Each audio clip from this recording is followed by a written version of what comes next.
Bien, nous allons passer à présent au thème de l'économie. Oui. Encore, madame. La dernière alors. Venez s'il vous plaît. Venez aussi alors. Essayez de cibler la question à un parti donné parce qu'après c'est compliqué. Alors allez-y. Oui, en fait c'est par rapport à la relation de l'éducation aux dettes nationales. En fait, je sais que il y a des expériences qui sont faites sur le système d'éducation tunisien, par exemple le système LMD. Pourquoi on le fait? Pourquoi on est obligé? C'est quoi LMD? Licence, master, doctorat. En fait, bon, parce qu'en fait, j'ai l'information que parce qu'il y a des dettes, des notations au FMI ou Banque internationale, que nous sommes obligés de suivre certains programmes.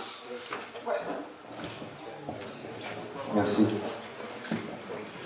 La réponse est purement technique.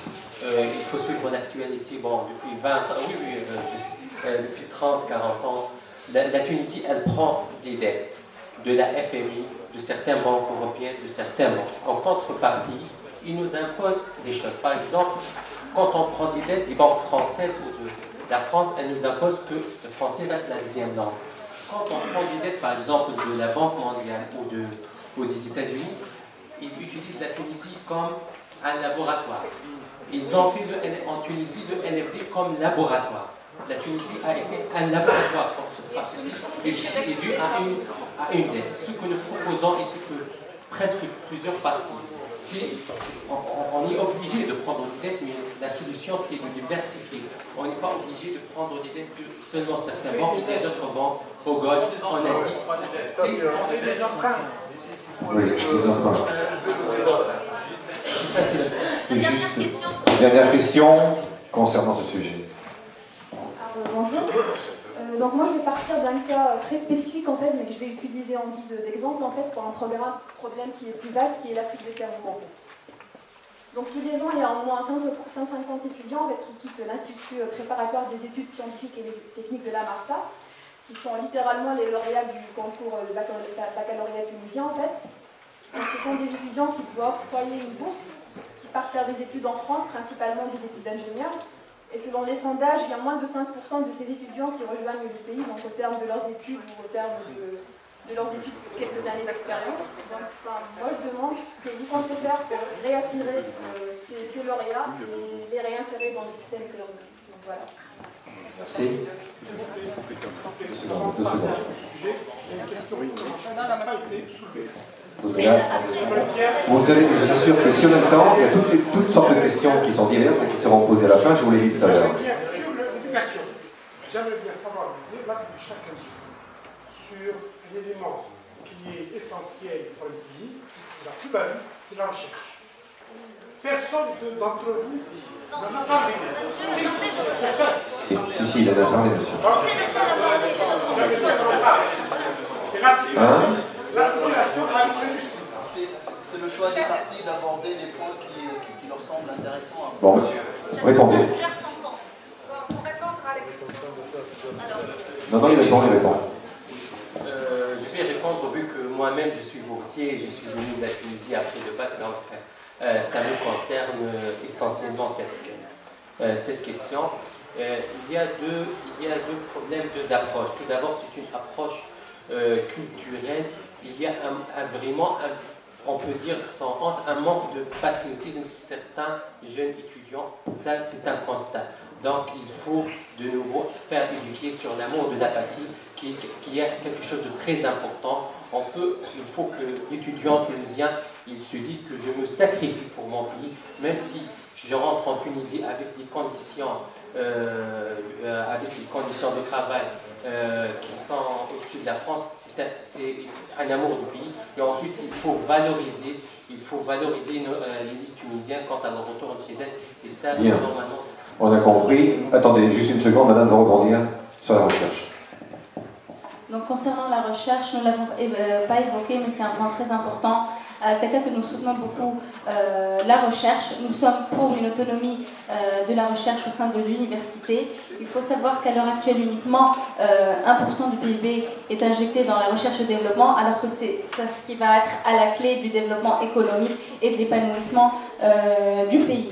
Donc nous proposons que la recherche soit efficace et en adéquation avec la demande du pays afin d'améliorer son impact sur le développement économique, tout simplement. Je vais répondre rapidement, monsieur. Si vous m'avez bien entendu tout à l'heure, je vous ai parlé des brevets. Et c'est des brevets qu'on dépose souvent grâce à la recherche, qui est un élément fondamental. Moi, je suis contre la contrainte des mouvements de chercheurs. Je veux que le chercheur se déplace là où il peut y aller et il revient s'il peut revenir. Faut-il que le pays lui propose de revenir avec des moyens techniques et de l'argent pour faire de la recherche? J'en ai fait de la recherche, moi, en médecine. En Tunisie, il y a des médecins, mais quelle est la part de la recherche en médecine? Très très faible, mais pas simplement dans ce domaine-là. Quelle est la possibilité du pays d'investir de l'argent dans la recherche pour être attractif? Mais pas simplement pour les Tunisiens, qui soient attractifs sur le plan international. Et c'est là où on devient véritablement un pays dans l'élaboration et dans le génie. Concernant l'amour, moi, l'amour, je le place un peu partout. J'aimerais pas qu'il soit dans la Constitution. L'amour du pays, c'est assez difficile. J'aime mon pays. Peut-être quelqu'un l'aime plus, moins, je ne sais pas. Mais je ne reviendrai pas par amour. Peut-être pour une femme, et encore. Mais excusez-moi, vous travaillez à l'étranger, vous. Pardon? Vous travaillez à l'étranger? Oui. Voilà, donc pourquoi vous n'êtes pas en Tunisie? Parce que les circonstances ont fait que je serais ici. Et l'amour du pays, là-dedans? Je l'aime beaucoup. Regardez, je suis ici pour faire. C'est pas pour... Et je travaille à l'étranger. Voilà. Mais si un jour je veux revenir, que je ne revienne pas ni par une contrainte morale, ni par une contrainte politique. Merci. Je reviens libre. Je tiens juste à dire que chaque parti a un temps de réponse qui lui est imparti et que chaque parti l'utilise pour aborder les points qu'il juge les plus importants. Donc c'est à vous après de poser des questions sur les sujets qu'ils n'ont pas abordés. On est d'accord? Donc c'est pour ça qu'on fixe un nombre de minutes limité pour qu'ils abordent les points qu'ils jugent les plus importants. Très bien. Non mais je comprends très bien et merci. Thème suivant. Le thème suivant est le thème de l'économie, thème vaste. Donc les questions seront: quelles sont les grandes lignes de vos projets économiques à chacun et comment voyez-vous ce qui pourrait permettre donc à chaque foyer tunisien d'accéder à une vie meilleure, sachant que la conjoncture mondiale n'est pas des plus favorables. Et surtout, dans cette question, une sous-question, quelles économies, au pluriel, pour les régions dites déshéritées? Deuxième question, pensez-vous qu'une union du Maghreb arabe économique puisse concrètement voir le jour et de quelle façon peut-elle s'inscrire dans la stabilité et la durée avec donc les pays concernés? Voilà, déjà ça.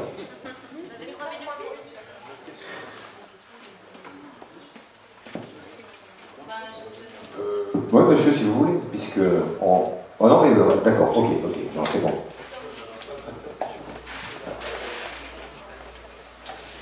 Très bien. Au CPR, encore une fois, on a élaboré un programme économique. Je vais vous donner le macroéconomique, parce qu'on ne peut pas entrer dans les détails de ce programme. Le premier élément sur lequel je souhaite insister, c'est l'infrastructure. C'est-à-dire, il va falloir lancer des grands projets, des grands projets d'infrastructure qui concernent, encore une fois, les régions les plus déshéritées. Quand je parle d'infrastructure, je parle de chemin de fer, je parle de routes, je parle d'établissements publics, je parle d'hôpitaux. Donc tous ces projets-là sont à même de dynamiser ces régions-là et apporter un plus-value économique. Deuxième point, dans votre question, quelle économie pour quelle région? Nous savons que chaque région dans le pays a ses spécificités. Et ces spécificités, qu'elles soient agricoles ou touristiques, peuvent être développées davantage. Pour ce faire, il va falloir se baser sur la bonne gouvernance, c'est-à-dire avoir une gestion scientifique du pays, et cette gestion ne peut se faire qu'à partir d'un audit et là nous tenons absolument à ce qu'un audit soit fait sur la situation économique du pays, à partir duquel nous pouvons envisager ces projets-là. Pour l'Union du Maghreb, là je réponds directement à vos questions, nous pensons qu'aucune union ne peut se faire dès lors que nous n'avons pas une base démocratique. Donc aujourd'hui, le projet de l'Union Maghreb arabe est tout à fait obsolète. Nous tournons notre regard vers une coopération économique plutôt avec la Libye si les choses se développent dans le bon sens et avec l'Égypte. Et nous pensons pouvoir créer justement ce marché commun arabe des pays démocratiques plutôt dans un regard vers l'Est plutôt que vers l'Ouest.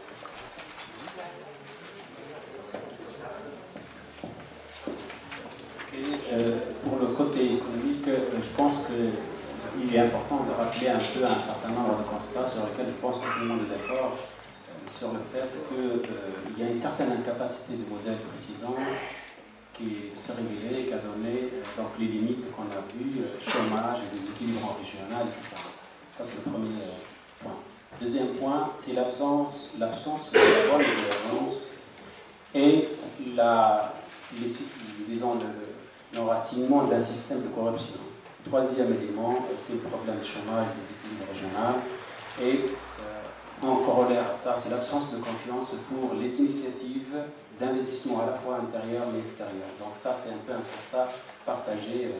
Alors, comment aller à l'avant par rapport à ces problèmes-là? Alors, il y a plusieurs objectifs. Le premier objectif, c'est la justice sociale. Notamment, le premier objectif, c'est la lutte contre la pauvreté et l'amélioration du pouvoir d'achat des classes moyennes. Après, comme j'ai dit, le programme est très lent. C'est vrai que là, on reste un peu dans la généralité. Après, il faut vraiment rentrer dans le détail pour voir exactement quels sont les... Donc, il y a ces éléments-là autour de lutte contre le chômage, les équilibres entre notamment les régions défavorisées, notamment avec les travaux et des infrastructures, avec des pôles régionaux, avec des conseils, l'élection des conseils de développement à l'échelle de chaque région, avec des priorités adaptées, etc. Puis après, garder un équilibre financier à la fois intérieur et extérieur par rapport aux dépenses, à la rationalisation des dépenses publiques. Je voulais, par rapport à la deuxième question, c'est un peu le partenariat économique du pays avec les autres pays. Pour nous, je pense qu'on va favoriser, on va développer le partenariat de la Tunisie par rapport à l'Union européenne. Et on demande d'avoir un partenaire privilégié par rapport au statut du pays et réviser un peu les clauses pour que ça soit un partenariat équitable et qui n'handicape pas la compétitivité de l'économie nationale, notamment les structures de l'économie nationale et les structures productives. Deuxième élément, c'est le partenariat avec les pays du Maghreb, notamment le Maghreb, le marché commun maghrébin. C'est un objectif vers lequel on tend, c'est peut-être pas réalisable tout de suite vu les conditions politiques, mais c'est un objectif, si les autres se regroupent, à l'Europe comme ailleurs, il est aussi faisable pour nos pays, notamment à l'échelle des Maghreb, de constituer un marché commun, et ça peut commencer par les infrastructures, notamment l'autoroute maghrébin.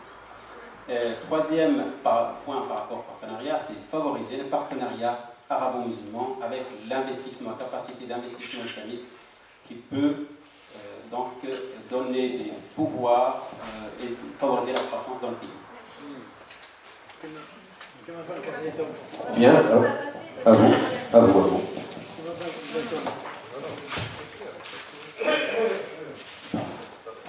Concernant notre parti, il se base sur, comme le demandaient les auditeurs, puisqu'il faut faire dans la Constitution, nous sommes pour les symboles. Et donc pour des déclarations d'ensemble. Après, je pourrais un petit peu détailler. Nous sommes pour une économie solidaire, qui se base sur le développement humain et qui tient compte de l'écologie. Ce développement humain doit être égalitaire, sans disparité régionale et sans disparité sociale. À partir de là, on peut à ce moment-là baser une économie moderne et que tout le monde ne soit pas mis à l'écart ou au bord de la route. Donc ça, c'est les éléments de principe. Après, il y a, comme on dit, la cuisine. Cette cuisine, il y a une réalité. La Tunisie n'est pas seule. Elle est dans un monde qui bouge beaucoup. s'est déplacé de la zone méditerranéenne historique vers l'Asie. Quelle est notre situation par rapport à l'Asie? Quelle est notre situation? Comment peut-on développer un partenariat avec nos partenaires immédiats, essentiels, avec qui on fait 80% de notre commerce, qui est l'Europe? Comment on peut améliorer cela? Comment peut-on développer le Maghreb? Parce que je pense que c'est une nécessité absolue. Nous ne pourrons pas nous développer s'il n'y a pas un développement équilibré, égalitaire avec nos voisins. On ne peut pas se dissocier de nos voisins. Donc ça, c'est un enjeu majeur. Et là, il y a de la créativité d'emploi. Donc oui au Maghreb, et je le dis 1000 fois, oui aussi à l'Afrique. N'oublions pas l'Afrique. Mais je le répète aussi, la transition du monde se fait vers l'Est. Et elle ne se fait pas vers les pays arabes simplement. Il faut arrêter de dire arabo-musulman comme si c'était une laverie, quoi. Une machine à laver, ça tourne. C'est l'Asie, c'est la Chine, c'est la Thaïlande, Singapour, le Vietnam, le Japon. C'est là où se fera le monde de nouveau. Que va faire la Tunisie et quelle va être sa situation par rapport à ce monde? Oui. Voilà. D'accord. C'est très bien. Non, non, je vous en prie. Non, non, non, c'est pas pour ça, c'est parce que la jeune femme m'a interpellé et le micro était ouvert. Voilà. Vous avez entendu? Non, non, non, c'est pour ça. Chacun se présente et après tu peux. Il a encore du temps. Vous avez encore du temps. Ah ben, donc, après m'avoir coupé, je vais essayer de reprendre sur le même élan. Donc, je vous demande, monsieur, d'éloigner votre micro. Non, mais au cas où vous aurez... il est fermé. Il est fermé. D'accord? Il est fermé. Ah bon, d'accord. Oui. Donc je reprends ce que je dis. Donc s'il n'en a pas cette notion que le monde va aller bouger, il va aller plus vite que nous, et que nous sommes dans un pays où on n'en a pas de moyens plus que nos têtes et nos cerveaux. C'est là où se fera l'enjeu de l'avenir de la Tunisie. Et là je termine. Merci, monsieur. Là je l'ouvre et je vous remercie. Donc je vous passe la parole. Merci, ça va être difficile de revoir les réformes socio-économiques que nous proposons. Je vais essayer d'être brève et je vais parler principalement du problème de la fracture régionale, principalement entre les zones de l'Est et l'Ouest. Il faut savoir que les taux de chômage et les taux d'échec scolaire sont multipliés par 2, voire par 3 dans ces zones défavorisées. Donc nous, ce qu'on propose afin d'aider et de désenclaver les régions défavorisées, c'est un découpage en 5 régions à l'horizontale, de telle sorte que chaque région contienne et des villes défavorisées, donc de l'Ouest, et des villes côtières prospères, afin qu'elles puissent les aider. Mais pour cela, pour pouvoir donc désenclaver ces régions pour qu'elles aient accès aux côtes, on a besoin d'infrastructures, c'est-à-dire donc des autoroutes. Qui dit infrastructure donc dit systématique, donc dit en conséquence création d'emplois de manière directe et indirecte. Mais nous tenons beaucoup au désenclavement de ces régions défavorisées afin que et les entrepreneurs et les investisseurs puissent venir s'y implanter. Autre chose, nous tenons à Takatol à une économie axée sur le développement durable. Vous savez tous que les problèmes actuels mondiaux concernent et les problèmes de raréfaction des énergies fossiles, pétrole et gaz, ainsi que des problèmes écologiques tels que la pollution et le réchauffement climatique. Nous avons une des ressources gratuites en Tunisie, telles que notre soleil. Pourquoi nous ne faisons pas, comme par exemple l'Espagne qui a installé des panneaux photovoltaïques dans son désert afin de transformer cette énergie solaire en électricité. En Espagne, ça fait 4 ans qu'ils utilisent cette énergie dans le transport urbain, dans l'éclairage public et dans la vie de tous les jours. Par contre, ce qui est important, je veux souligner l'importance toujours de la recherche et du développement. Nous n'allons pas faire que de l'assemblage en Tunisie. Il faut arrêter avec ces entreprises d'assemblage. Nous avons besoin de maîtriser des technologies afin de construire une économie viable. Pour ce qui est des relations avec les pays arabes, nous sommes pour la formation d'un grand Maghreb, mais de toute façon pour pouvoir, avec un parlement maghrébin. Par contre, pour que ça soit faisable, il faut d'abord qu'il y ait un Maghreb démocratique, ça c'est sûr. Et nous voulons qu'à terme, que la Tunisie soit la plateforme de l'Afrique, et sachant qu'il y a des marchés à prendre juste en dessous, il faut juste savoir où regarder. Bien. Y a-t-il encore une... Oui, voilà, d'accord. Donc, pour ce qui concerne À Fairtunes, notre programme économique est essentiellement tourné vers résoudre et résorber les problèmes de pauvreté et les problèmes de chômage.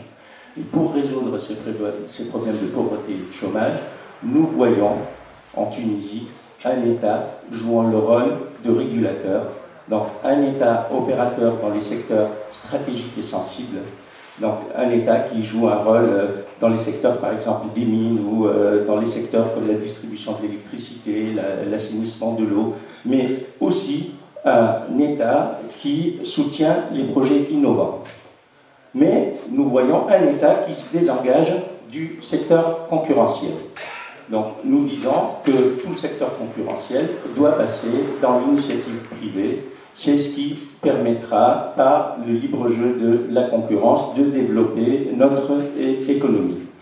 En ce qui concerne donc, le développement économique de la Tunisie, ce développement économique passe par la mise en place d'une infrastructure qui désenclave les régions. Donc, nous disons que nous devons renforcer les réseaux autoroutiers, nous devons développer les voies rapides, nous devons faire une forte expansion du rail, parce qu'il ne faut pas oublier que le rail en Tunisie, l'essentiel de ce qu'on a actuellement comme rail, c'est ce qui a été construit pendant la colonisation et après la colonisation. Si on regarde qu'est-ce qui a été construit pendant la colonisation et qu'est-ce qu'on a construit dans les 50 dernières années ou les 60 dernières années, nous voyons que l'essentiel de notre réseau ferré a été construit à l'époque de la colonisation française. Mais essentiellement aussi, si on veut que notre économie se développe, il est impératif que nous développons la logistique. La Tunisie souffre d'une inexistence absolue de plateformes logistiques. Nos amis marocains qui ont développé un pôle logistique ont permis de baisser le coût de la logistique dans leur pays de 20%, comme ça l'est actuellement chez nous, à 15%, alors que dans les États développés, la logistique ne coûte que 7%. On a un très fort handicap. Il faut savoir la chose suivante, c'est qu'actuellement en Tunisie, un bateau qui veut décharger de la marchandise, il a 3 semaines d'attente. Le seul port où on peut décharger, c'est Rades. On a un besoin impératif de construire des ports en eau profonde. Donc il y a des besoins impératifs d'équipement d'infrastructures Fitoun. Le seul port en eau profonde Fitoun, c'est qui n'est pas au standard international, c'est celui de Gabès. Il l'accepte, il a une profondeur de 15 mètres. Le standard, c'est 17 mètres. Or, comme c'est un port qui est un port chimique, on ne peut pas l'utiliser pour autre chose que le chimique. Donc actuellement, on a réellement un gros problème. Et je vous signale tout de même qu'une entreprise comme Airbus pense se désengager de la Tunisie simplement pour ce problème de logistique et d'infrastructure. En ce qui concerne le développement donc, régional, et donc concernant le PDP, on a fait un programme économique sur court terme, long terme et moyen terme. Donc l'État maintenant connaît une crise, et lors de crise économique, c'est simple, c'est l'État qui crée des emplois. Donc on va intensifier rapidement l'investissement public et faire des infrastructures importantes afin de désenclaver les régions de l'intérieur et afin de créer des emplois. Et pour le développement régional, notre programme, notre mot d'ordre, c'est chaque région soit un bassin d'emploi, c'est-à-dire c'est elle qui crée son emploi. Donc par exemple, chaque région, elle va être spécialisée dans un domaine avec la recherche, les universités, l'industrie. Par exemple, la région de Gassan, que j'ai participé à l'élaboration de son programme, c'est l'industrie chimique. Vu que phosphate c'est la base, c'est l'étude, c'est la recherche sur l'industrie chimique. Ensuite, on va, si on prend la France comme exemple, les petites et moyennes entreprises en France, c'est le 2 tiers de l'emploi, elles créent 2 tiers de l'emploi. Donc, on va essayer de valoriser les petites et moyennes entreprises et pour cela, par exemple, on va diminuer l'impôt sur la société de 30 à 20%. C'est une démarche internationale afin de favoriser la création de l'emploi. Si on regarde l'économie de la Tunisie l'économie de la Tunisie, elle s'est jouée en 1965. Lorsque le Hedi Nuira, il a accepté un crédit de la Banque mondiale, il a tout misé sur le tourisme, le textile, c'est-à-dire sur la main-d'œuvre de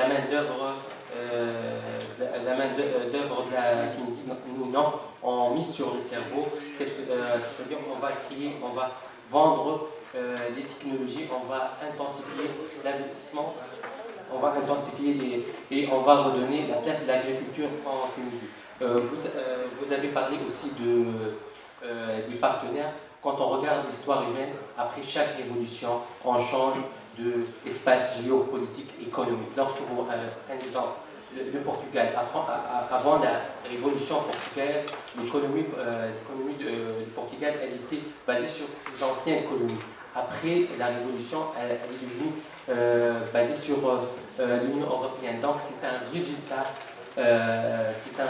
évident que la Tunisie, elle va changer de domaine géostratégique. On ne peut pas nier ça. C'est après chaque région, c'est un résultat indéniable. Aujourd'hui, la Tunisie, c'est 83% avec l'Union européenne. Nous, on va diversifier ça. On va surtout se focaliser sur les marchés arabes, les marchés du Maghreb arabe. C'est un marché, mon collègue était contre les marchés arabes et il a dit non, c'est quelque chose de naturel. Ne parlez pas entre vous, va. Je dis bon. Comment?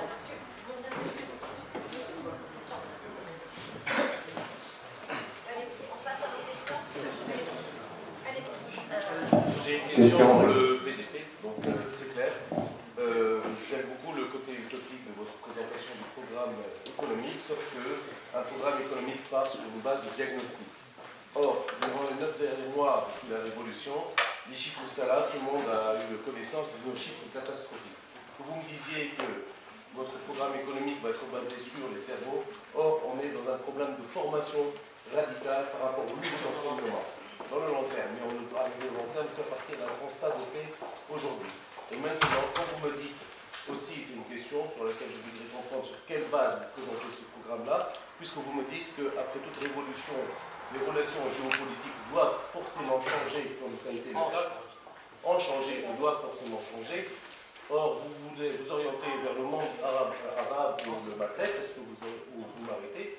Or, nous avons été endettés par nos partenaires occidentaux et pour pouvoir régler nos dettes, il va falloir continuer sur les programmes d'investissement jusque-là entamés pour pouvoir, dans un deuxième temps, se réorienter vers de nouveaux marchés.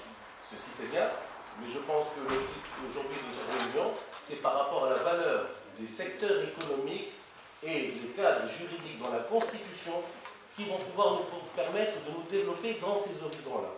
Est-ce qu'il y a eu des diagnostics faits réellement sur des chiffres concrets de la part du PDP pour nous présenter ce programme aussi bien présenté? Bon, notre programme a été élaboré et présenté par M. Taïb Aouid. Si vous êtes un économiste tunisien, normalement vous devez connaître Taïb Aouid, qui est le PDG du cabinet d'IRA7 en Tunisie. Plus de 60 experts et chaque région, on a choisi des experts dans chaque région et chaque région a donné son expertise là-bas. Donc, tout d'abord, pour les dettes, etc., la Tunisie est un pays souverain et on doit utiliser notre souveraineté. On choisit nos partenaires, on choisit de qui on prend des emprunts. Maintenant, il y a une polémique en Tunisie. Un emprunt engage un pays envers celui qui donne l'emprunt. C'est la relation et la base même de l'emprunt. Oui, donc là, en ce moment, si on peut aller de l'avant, que si on doit déjà assainir. Or là, vous êtes en train de nous présenter un programme qui va se réorienter vers une autre région géopolitique. Ça sur le long terme, ça se joue sur 20, sur 25, sur 30 ans. Tout d'abord, ça se joue par étapes. L'avenir de mes enfants, donc quelle est la place de la vision économique dans cette constitution? Qu'est-ce que vous comptez mettre dans la base de notre nouvelle constitution en valeur d'ouverture économique avant de nous parler dans 30 ans? Les 30 ans, on ne les verra pas peut-être, mais je vais m'assurer de la vie de mes enfants. Voilà, c'est juste ma question. Non, j'ai pas compris le sens de la question. Je peux aller dans son sens. Voilà, ce que j'ai compris, moi, de ce qu'il a dit. Bon, c'est-à-dire, avant d'aller plus loin dans les débats de l'économie, de ce qu'on va faire, les infrastructures, tout ça, il va falloir, comme dit monsieur, inscrire dans la Constitution, c'est-à-dire les orientations politiques de la Tunisie, la politique économique. J'entends par là, par exemple, l'interventionnisme de l'État, privatisation, gouvernance de la Banque centrale, qui décide de réduire ou d'augmenter l'inflation ou l'endettement. Actuellement, nous sommes endettés à 4 générations. À 4... Non, laissez-moi finir, s'il vous plaît. Si. Et moi, je vais parler le langage que tous les Tunisiens comprennent. Actuellement, nous avons une économie de bas de laine. C'est-à-dire, je m'exprime. C'est-à-dire, quand on prend un dinar en Tunisie, si je vais imaginer l'exemple, on le sort de la banque centrale, ce qu'on appelle le taux de rotation monétaire, c'est-à-dire le dinar, là, il va passer chez lui, il va acheter une baguette de chez elle, avec ce dinar, elle va acheter voilà, et ainsi de suite. Bon, seulement, tant qu'il n'y a pas une réforme de ce système de bas de laine, c'est-à-dire toutes les opérations en monnaie fiduciaire, intrinsèque, on ne peut pas avancer. On ne peut pas. Actuellement, le kilo de viande, il est à 14 dinars. Tout ça parce que la banque centrale émet des billets et augmente la masse monétaire et nous plonge dans une inflation insurmontable. Et là-dessus, nous voudrons un mécanisme dans la Constitution. Nous ne voulons pas d'hôpitaux, des routes, tout ça, tout le monde sait faire ça. Nous voulons un programme avec des équilibres. La question cruciale, c'est le financement. Voilà, et le financement. Tout à l'heure, le PDP, il parlait qu'il allait financer par une TVA solidaire. C'est-à-dire ce qu'on a donné en France avec la TVA sociale, que Sarkozy s'est cassé la gueule avec sa TVA sociale. Donc, dites-nous des choses concrètes, s'il vous plaît, pas de démagogie. Ne noyez pas le poisson parce qu'on ne fait que ça.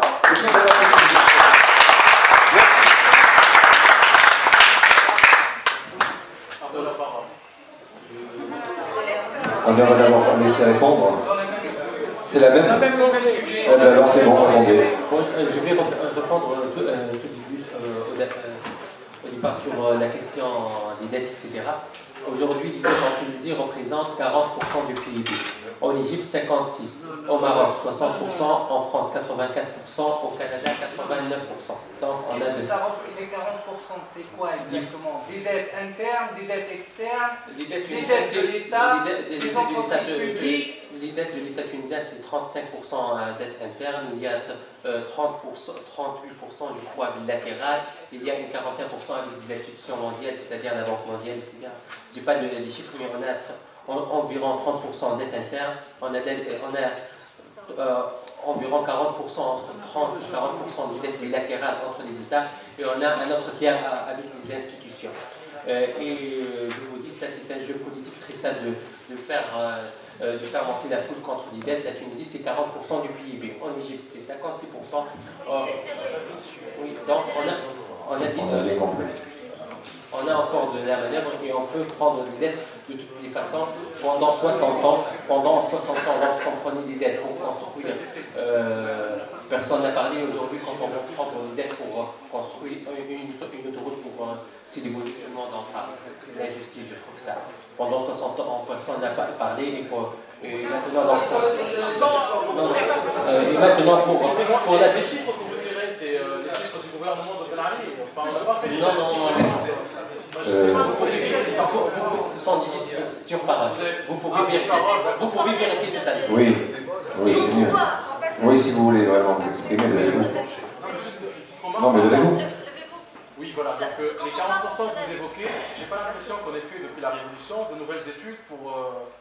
parce que les résultats que vous évoquez, c'est des résultats qui sont maquillés jusque-là. Enfin, tout le monde sait qu'en Tunisie, on n'a pas un résultat qui est fiable.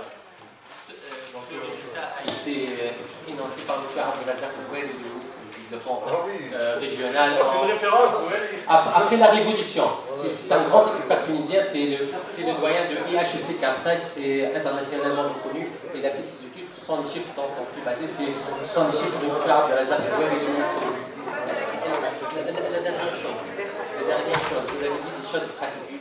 Donc, on va ajouter dans ce qu'on va appeler TVA sociale. Elle va passer de 18% à 19% et ça va assurer pour 20% de la population tunisienne une couverture sociale totale, c'est-à-dire qu'ils ne paient rien dans les hôpitaux. Autre chose, bon, on va vous parler des choses concrètes. On va par exemple supprimer les 6% de TVA sur des choses essentielles dans la vie, c'est-à-dire TVA sur le lait, sur les choses basiques, le lait, le pain. Il y a une TVA de 6%, on va les supprimer, on va ajouter d'autres options.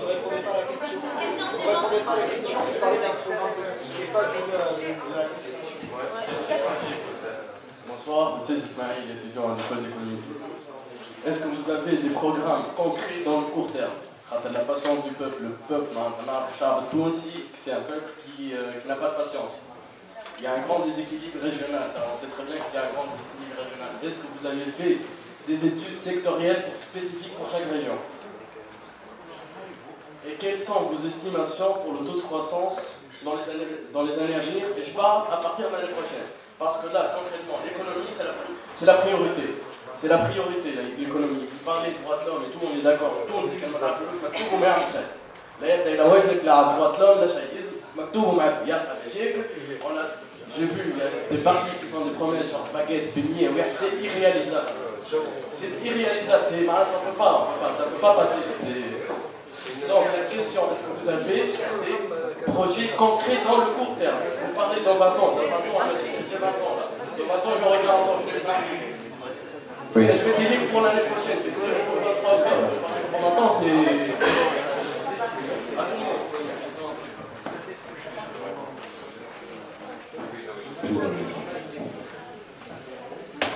Je crois que le débat a pris l'orientation qu'il fallait prendre dès le départ. Je vais le dire sans la moindre prétention, aucun parti, j'engage ma parole en disant ça, ne peut prétendre aujourd'hui fournir un programme sur des fondements rationnels.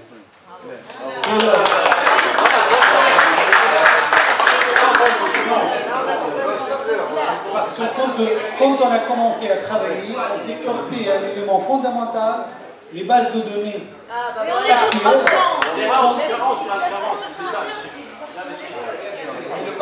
les bases de données sont erronées. Donc, qu'est-ce qu'on a dit? On a dit qu'il va falloir changer la structure. C'est la structure d'abord qu'il faut changer, notamment l'INS en Tunisie, qu'il faut absolument réviser dans sa structure, dans le système de nomination, etc. Donc, aucune donnée n'est fiable actuellement. Par conséquent, tous les programmes économiques, parce qu'on nous a demandé de faire un programme économique, tout le monde nous presse de faire un programme économique, on l'a fait sur des hypothèses qui peuvent s'avérer erronées. Alors, la question qui se pose, c'est le Tunisien a besoin de réponses concrètes et immédiates. Donc on a pu tout simplement donner les orientations générales, c'est-à-dire les intentions en fait. Et ces intentions seront certainement révisées en fonction des données qu'on va découvrir, parce que pour l'instant, on n'a encore une fois aucune donnée fiable. Alors évidemment, en tant que parti politique, nous voulons réduire le chômage, je crois que personne ne s'oppose à cette mesure. Nous voulons développer les régions, surtout des hérités, pour créer un équilibre entre les régions, etc. etc. Seulement,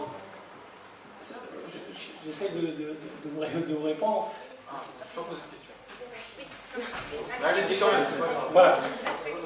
Donc pour la question de la dette, et c'est peut-être le seul élément sur lequel nous avons probablement un chiffre exact. D'après les études, je ne suis pas économiste, donc je me fie aux travaux faits par mes collègues, il y a environ 20 milliards de dollars de dettes extérieures, j'entends bien. Sur les 20 milliards de dettes extérieures, on estime sur le plan juridique, et là je peux intervenir, que 9 milliards constituent des dettes pourries, c'est-à-dire des dettes qu'on peut éventuellement, je dis bien sur le plan juridique, mais là il va falloir aussi faire des travaux et bien étudier la question, on peut ne pas les honorer ces dettes-là dès lors qu'il n'y a pas ce qu'on appelle en anglais accountability, c'est-à-dire qu'il n'y a pas de compte à rendre dès lors que le régime précédent n'a aucune preuve de la mise en œuvre de cette dette-là dans des infrastructures ou dans des projets concrets. Donc le prêteur est aussi responsable que l'emprunteur. Par conséquent, le prêteur peut s'asseoar, si j'ose dire, vous permettez ma vulgarité, sur ces 9 milliards qu'on peut souverainement, je dis bien souverainement et juridiquement, renoncer à les payer. C'est la seule donnée fiable dont nous disposons aujourd'hui en Tunisie. Merci. Est-ce qu'on peut répondre à la Excusez-moi. Personne n'a répondu à la question des deux messieurs sur la constitution et l'orientation économique qu'on veut mettre dans la constitution. Le mécanisme à mettre Est-ce qu'on peut répondre à cette question? Je peux répondre à ça par rapport au CPR, c'est très simple. Pour tous les partis. Pour 30 secondes. Nous sommes pour une économie mixte, c'est-à-dire avec un équilibre entre un service public digne de ce nom, c'est-à-dire parce que la révolution elle est faite sur la dignité. Si on n'arrive pas à préserver pour le Tunisien les éléments de sa dignité, à savoir une éducation gratuite bien entendu, une santé digne de ce nom et pas au rabais, une santé à double vitesse que nous avons en Tunisie, un accès à l'énergie qui permet aux Tunisiens de ne pas tendre la main à son voisin, et un mécanisme par rapport au logement qui permet aux gens les moins favorisés d'avoir un minimum, et ça l'État peut intervenir là-dessus. Donc, tout en encourageant le secteur privé, parce que nous sommes pour le secteur privé, parce que nous sommes dans une mondialisation et on ne peut pas se soustraire aux règles qui existent. Mais l'État doit intervenir pour modérer les excès d'un système économique libéral à outrance. Donc pour compléter la réponse, je voudrais tout de même dire que c'est sûr que les statistiques nationales sont des statistiques qui sont fausses et qui ont été faussées par l'ancien régime. Et c'est sûr qu'on ne peut pas s'y baser. Mais il ne faut pas pour autant dire que nous n'avons aucun élément pour pouvoir faire un programme. Il y a des études qui ont été faites par des organismes indépendants. Par exemple, la BAD a fait une étude parce que, par exemple, la Banque mondiale, le Fonds monétaire international, donc ce sont des éléments que nous pouvons nous prendre en compte pour pouvoir mettre en place quelque chose de cohérent. Et c'est évident que une des priorités, c'est rendre indépendant l'Institut de statistique et lui donner de la marge de manœuvre, de manière à ce que les chiffres qui sont délivrés en Tunisie, les statistiques nationales, soient des statistiques fiables et non pas soumises au pouvoir du politique. Pour revenir aux objectifs économiques, nous, à Affaires Tounes, nous disons que pour résoudre les problèmes du chômage et résoudre le problème de pauvreté, nous devons très rapidement arriver à un taux de croissance qui dépasse les 10%. Ça serait vous mentir de vous dire que l'année prochaine, on va pouvoir arriver à 10%. Ça, c'est utopique. Mais par contre, nous jugeons que c'est absolument faisable à partir de 2014. C'est-à-dire, dans 3 ans à partir de maintenant, nous pouvons progressivement faire évoluer la croissance en Tunisie pour arriver à des chiffres qui sont comparables à ce que arrivent à faire les Chinois et les pays asiatiques. Il faut voir qu'en Tunisie, un point de croissance, c'est 17 000 emplois. Et si on veut résoudre le problème du chômage, il nous faut une croissance de plus de 10%. Je reviens juste sur un élément. La baguette à 100 millim, il n'y a pas plus injuste qu'une mesure de baguette à 100 millim. Pourquoi? Parce que la baguette à 100 millim, qui c'est qui va consommer beaucoup de baguettes? C'est celui qui a les moyens. Parce que celui qui n'a pas les moyens, c'est pas celui qui va consommer le plus. Et subventionner la baguette pour la descendre à 100 millim, c'est subventionner les riches aux dépens des pauvres. Nous, à Affaires Tounes, nous disons que la caisse de compensation, c'est une injustice, parce qu'elle compense beaucoup plus les riches que les pauvres. Et nous proposons de sortir de ce système de caisse de compensation progressivement pour arriver à un système d'allocation que l'argent aille chez les nécessiteux et non pas chez ceux qui ont le plus de moyens. Parce que qui actuellement achète le pain, achète le couscous et achète la farine pour les jeter à la poubelle, c'est ceux qui ont les moyens. Ça passe par une fiscalité juste. Oui, parce que juste deux mots par rapport à la question. Les riches payent le même litre de lait que les pauvres. Non, mais d'accord, la caisse de compensation, d'accord. Mais est-ce que, en miroir, est-ce que vous mettez en place un mécanisme fiscal qui permet de réduire ces inégalités? Sans ça, on va droit dans le mur. Quand on parle d'allocation, il faut bien... Non, mais il n'y a pas d'allocation. Non. On ne peut pas faire du social avec du fiscal. Chaque chose à sa place. Donc, on va prendre le fiscal, le ministère des Finances, on va régler la fiscalité pour que tout le monde soit sur le même pied d'égalité. Et le social, on prendra une la répartition de la richesse passe par la réorganisation fiscale qu'on va répartir après. Bon, je voulais juste apporter deux éléments par rapport à la discussion. Nous partageons certainement tous que nous n'avons pas de données complètement fiables par rapport à l'ensemble des mensonges qu'on a eu du point de vue autant sur la vie politique que sur la vie économique. Et donc, il ne faut pas baser les estimations sur les données. Bon, il y a des initiatives de faire vraiment actualiser ces données, travailler donc sur des données collectées et de travailler effectivement sur des scénarios, des hypothèses. C'est ce qui a été fait notamment pour NADA, donc des travaux qui ont été réalisés pour des estimations et notamment des collectes de données. Alors, le taux de chômage actuellement, il est de 14 et quelques. Selon les données, ce qu'on sait de façon sûre, c'est que les universités tunisiennes sortent chaque année 80 000 chômeurs. Et donc, il faut prendre en compte cette réalité. Ça, c'est la question de l'emploi, c'est pas la question économique. Monsieur, excusez-moi de vous interrompre. On a besoin de réponses concrètes, excusez-moi. Je vais insister sur ce point-là, je suis désolé. Ça, c'est une question d'emploi. Le problème de fondement de notre politique économique au sein de cette nouvelle constitution. Je vais reposer ma question pour avoir une réponse claire et j'espère que tout le monde attend cette réponse claire. Est-ce que dans nos articles, nous avons signé un accord à l'OMC, mais avec des mesures d'application? Est-ce qu'il va y avoir signature de l'échange des marchandises sans qu'il y ait une nomenclature douanière qui va être un obstacle à l'entrée aux échanges commerciaux avec n'importe quel pays, n'importe quelle origine? Est-ce que c'est ces fondements-là? Est-ce que je vais pouvoir vendre et négocier le vin en Tunisie demain? Par exemple, ça nous interpelle. C'est ça, cette constitution. Après les mesures et les programmes, nous allons les mettre en fonction d'une base. La constitution, encore une fois, est une base. Et c'est la question qui nous manque par rapport à la politique économique de la Tunisie dans la Deuxième République.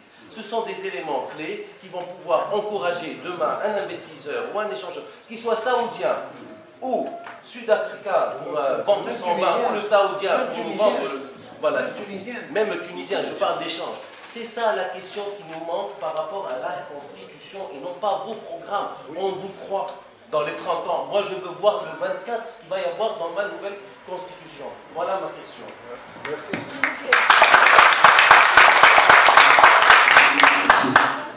Je peux lui répondre à ce monsieur, une question qui l'intéresse. J'ai l'impression qu'il s'intéresse beaucoup à l'économie, probablement, et c'est très bien. Mais est-ce que vous pensez fondamentalement ce que vous dites par rapport au détail près est un élément qui doit être dans la Constitution? Non. Je vous dis... Bien sûr. Si je vous dis, moi, que je suis pour une économie solidaire et sociale, qui tient compte des disparités régionales et qui tient compte d'un développement humain pour que ce soit une économie équilibrée, avec un rôle contrôleur ou prépondérant ou scrutateur de l'État qui doit encourager l'initiative privée et qui doit aussi la soutenir quand il faut, est-ce que ça répond un petit peu sur le cadre global?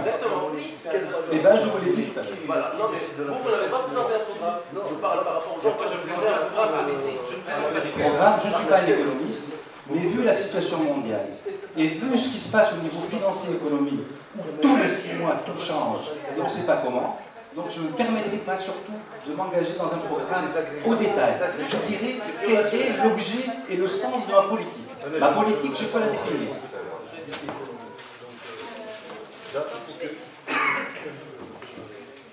Bon, je vais quand même répondre à certaines questions qui ont été posées, et donc, il va falloir quand même y répondre.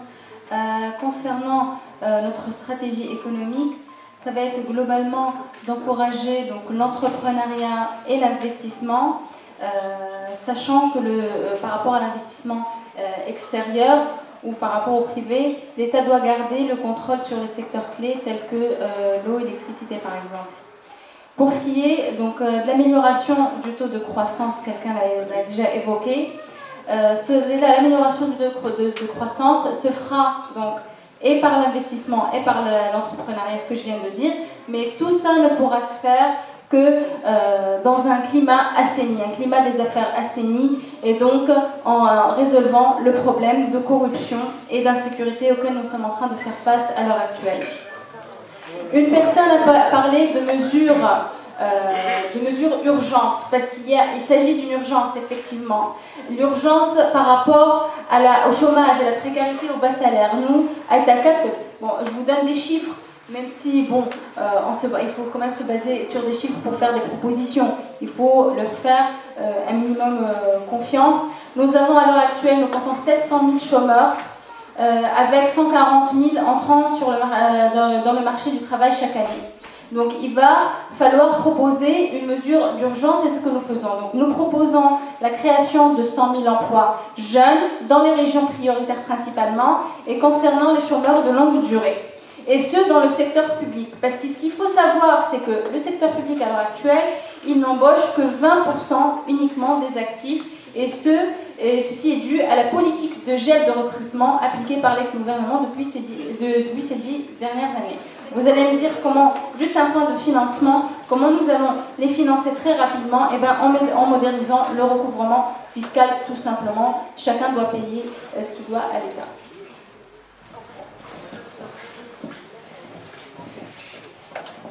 En parlant d'économie et étant la trésorière de l'association, je me permets de rebondir sur ce thème pour vous dire qu'il s'agit du deuxième événement que nous organisons ici. Nous avons organisé auparavant une conférence et que nous sommes les seuls à financer, seuls les membres du bureau. Nous avons besoin de votre aide.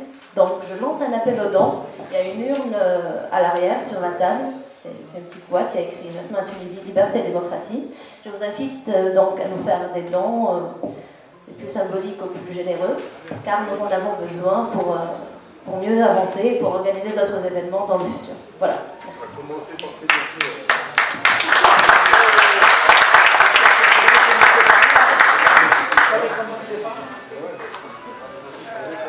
Il ne reste pas grand-chose niveau temps, donc on va passer au thème séparation religion-État. On ne va pas parler de la culte. J'avais une question à poser avant de passer à... Monsieur, il y a des gens qui doivent... Non, si, c'est le dernier thème, donc on va discuter de ça. C'est à la fin. Qu'est-ce qui vous a...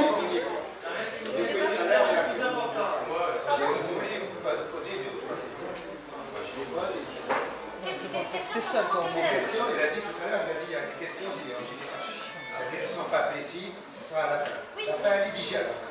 On n'a pas fini, il y a encore le thème.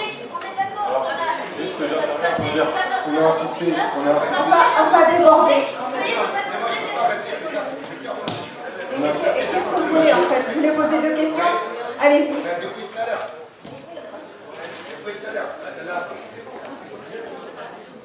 Bismillah ar-Rahman ar-Rahim. Avec tout le respect que je vous dois, là vous n'êtes pas en position de dire ou bien de proposer des programmes. Vous êtes des apprentis, vous aussi. La personne qui a parlé pour la Tunisie qui est en folie, n'a pas de père. D'accord? Vous n'êtes pas en place. Et vous avez déjà des programmes. Là, tout le monde il va voter aveuglement, à l'aveuglette. Il ne connaît même pas les gens qui vont voter pour lui. Il ne les connaît pas. Tellement qu'on voit qu'on va introduire des sportifs. On va introduire des gens pour la connaissance, pour certains partis. C'est vrai ou pas? Non, c'est ce qui se passe. Le but du débat, c'est qu'on a vu. présenter les... Maintenant, la plupart, il y a 121 partis, il n'y a personne. Il n'y a personne. Déjà en Tunisie, on le voit dans les informations, qui ne connaissent rien du tout. Nous, on est loin, à 10 milliers de kilomètres, qu'est-ce qu'on connaît? On connaît. C'est ce qu'on essaie de vous présenter. Comment vous allez faire des programmes où vous n'êtes pas en place? Soyez constructifs un peu. Monsieur, je vais vous répondre. Je comprends parce que je pense que la plupart des Tunisiens sont perdus avec le nombre de partis politiques qui émergent, des listes indépendantes, et il va falloir quand même qu'on ait une référence pour pouvoir faire un choix prudent. Je dis bien un choix très prudent. Il me semble que l'historique des partis est un élément clé, parce qu'on n'a pas de référence sur le futur, on a quelques références sur le passé. je le dis très clairement, l'historique du parti, du mien en tout cas, je crois que la plupart des Tunisiens connaissent le CPR, connaissent les prises de position de Mansour Mazouk sur le Jazira et un peu partout pour dire clairement non à la dictature et qu'il a appelé à la désobéissance civile, il a appelé à l'exercice de nos droits plutôt que de les revendiquer et nous étions traités de fous, de radicaux, d'irréalistes et d'idéalistes. Donc il me semble que c'est très important pour nos compatriotes qu'ils puissent au moins regarder l'historique de chaque parti afin qu'ils puissent se déterminer en fonction. Et tout en restant prudent et ne jamais donner de carte blanche à qui que ce soit, y compris le mien de parti.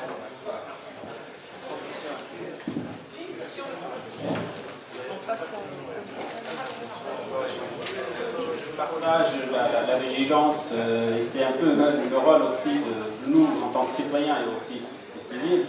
Et donc je partage aussi une partie de la réponse, c'est-à-dire on regarde un peu l'expérience des gens, c'est-à-dire le passé, et là on a des listes qui sont proches. Et on sait les personnes, on connaît les personnes qui sont dans ces listes, qu'est-ce qu'ils ont fait avant, etc.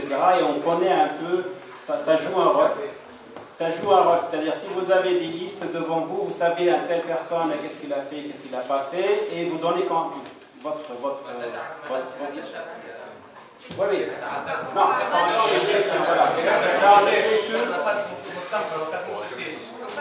absolument qu'on transitionne. Absolument qu'on transitionne. Il n'y a pas d'alliance. Mettez la main dans la main, faites démarrer le moteur et après faites votre programme. Le moteur est en panne, même pas 3 cylindres. Il est en panne. Démarrez-le et après faites ce que vous voulez.